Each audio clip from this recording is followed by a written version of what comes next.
4 हैं। बुक है किसी के पास? सबके पास? यस। बुक पे भी ध्यान देना।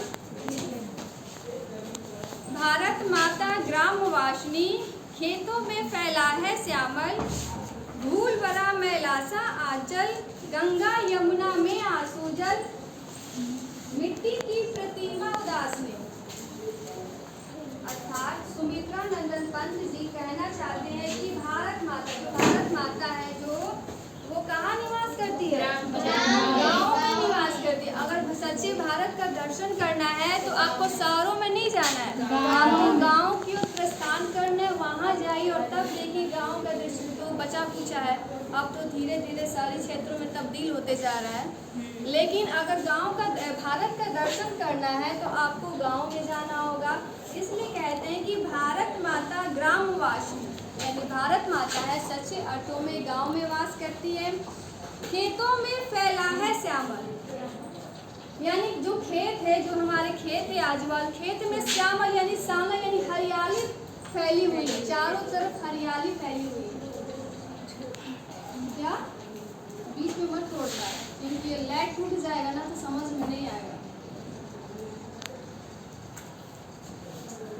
भारत माता ग्रामवासिनी, खेतों में फैला है श्यामल, यानी अर्थात सुमित्रा नंदन पंत जी कहना चाहते हैं कि भारत माता गांव में निवास करती है, जहां पे पहले खेतों में हरे भरे खेत, जहां देखो हरियाली दिखेगी, शुद्ध वातावरण था और मतलब हर जगह खुशहाली थी, चिड़ियों का चहचहाना मिलता था, कहीं चिड़िया चहचहा, हर कोई खुशहाली से रहता था। लेकिन जब से भारत अंग्रेजों के गुलाम हुआ है तब से खेतों में हरियाली नाम का कुछ है ही नहीं, कुछ नहीं है।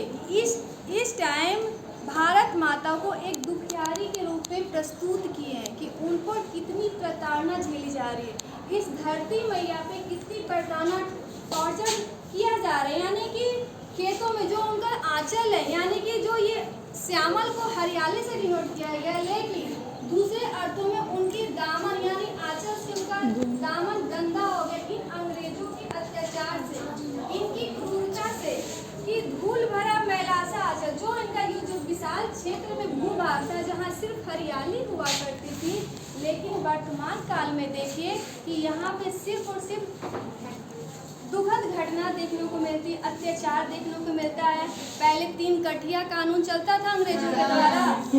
अपनी जमीन पे किसका आधिपत्य था? जिसमें नील की खेती की जाती थी। अगर 1/4 में 3 कठिया का मतलब क्या है? 3 भाग में नील की खेती और 1 भाग में जिसका जमीन में अनाज होता, और उस अनाज से क्या साल भर किसान पेट भर पाएगा? जिसकी रोजी रोटी सिर्फ और सिर्फ कृषि है। तो उस दर्द को ये बयां कर रही है, वो सह रही है और सहने के बाद भी अपने मुख से चू तक नहीं कर रही है भारत माता। वो देख रही है सामी हुई लड़की, मानो कि भारत माता एक सामी हुई लड़की की भांति खड़ी हैं।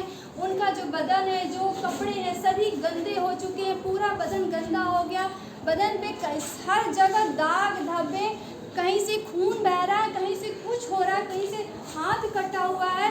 इट मीन्स आप भारत माता को डिनोट कर लो पूरे इंडिया से। जो टॉर्चर किए जा रहे अंग्रेजों ने, उन पे अत्याचार किए, क्रूरता किए, उन पे मारे हैं, क्या बोलते हैं, उन पे इतना क्रूर शासन किए हैं कि जो फिर बोलते हैं कि गंगा जमुना में आंसू जल, जो गंगा जमुना जो पवित्रता का प्रतीक है, जो हमारे इंडिया प्रतीक है ना जी, शुद्धता का प्रतीक है, वो गंगा जल शुद्ध नहीं अशुद्ध हो गई है और उन जल में सभी किसान भाइयों के आंसू जल प्रवाहित है। यानी जो धरती मैया है, जो भारत माता, वो रो रही है, देख रही है, और इतना देखने के बाद भी, इतना टॉर्चर सहने के बाद वो कुछ कर नहीं पा रही, फिर भी सरकारें आएगा ना एक दिन हमारा भारत आजाद होगा, जरूर आजाद होगा। और इसी कल्पना के साथ वो हर टॉर्चर अंग्रेजों का सह रही है। अरे तुम लाख हम पे अत्याचार कर लो, लाख हमको टॉर्चर कर लो, लेकिन एक ना एक दिन वो दिन आएगा जब हम भी खुशहाली से रहेंगे। जो सोने की चिड़िया कहा जाता था इंडिया को, वो जरूर होगा, और वो हुआ। अरे 200 साल बाद ही हुआ तो सही। यानी कि संयम रखना भी बहुत जरूरी है। इतनी आसानी से आपको सफलता नहीं मिलेगी। इससे एक और चीज़ आप लोग कनेक्ट कर सकते हो कि इतनी आसानी से सफलता नहीं, सफलता के लिए संघर्ष चाहिए होगा, यानी कुछ पाने के लिए कुछ खोना भी पड़ेगा। अगर भारत माता उतनी टॉर्चर नहीं सहती, क्या हम उनकी व्यथा को सुनते समझते? लास्ट में पढ़ना, लास्ट में जब कविता का गायन होगा कितना सुखद होगा। अभी फिलहाल उन पे कितने अत्याचार किए गए उसके बारे में इन्होंने बताया है, जो हम एक लाइन अभी बता पाए नहीं हो पाया, कल हम इसको एनी हाउ कल पढ़ा देंगे।